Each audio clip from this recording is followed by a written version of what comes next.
Magandang gabi, minsan pa halina po at tayo ay sama-sama na pakainin muli ang ating kaluluwa dito sa ating series ng Dinner with Jesus. Nagsasakripisyo ka na ba para sa isang kaibigan? O kaya mahal sa buhay?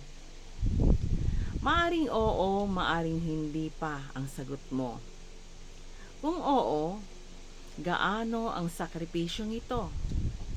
Ito ba ay nagdulot sa iyo ng hirap ng kalooban?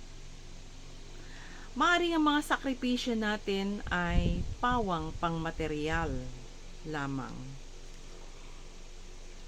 Hindi na lang bibili ng gustong bilhin para maitulong o maibigay sa kaibigang nangangailangan. Nagtitipid ng merienda para ang pera ay mailaan sa pangangailangan ng mga anak kung ikaw ay magulang. O kaya the most ay ipagbili ang mga gamit na mahalaga upang maitulong sa kaibigan o mahal sa buhay na nangangailangan. Napakabuti ng ganitong gawain. Subalit, sabi nga sa ating teksto sa Juan 15:13, walang pag-ibig na higit pa sa pag-ibig ng isang taong nag-alay ng kanyang buhay para sa kanyang kaibigan. Tayong lahat ay inaring kaibigan ng ating Panginoong Hesus. At upang tayo ay hindi magdanas ng hirap dahil sa kasalanan, ay inialay niya ang kanyang buhay. Namatay siya sa krus para sa atin, upang tayo naman ay magkaroon ng buhay na masagana at ganap. Una niya tayong minahal, kaya tayo ay nagagawa rin namang mahalin ang iba. Wala nang hihigit pa, sabi nga po doon, sa pag-ibig ng isang taong nag-alay ng kanyang buhay para sa kanyang kaibigan. Mga kapatid, ang nagagawa lamang natin ay pawang material, maging emosyonal, pwede din.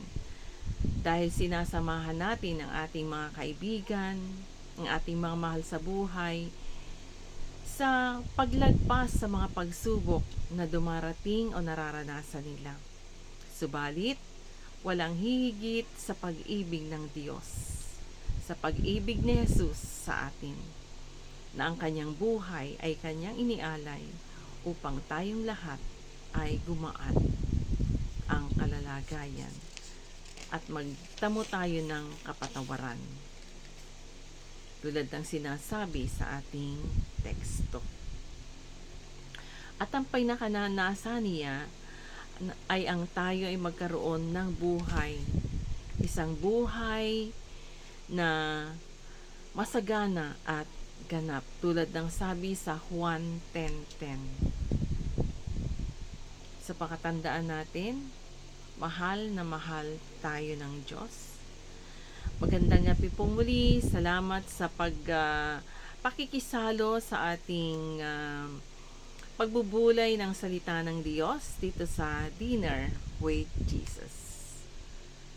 Tandaan po natin lagi, God or Jesus loves you. God bless us all and good evening.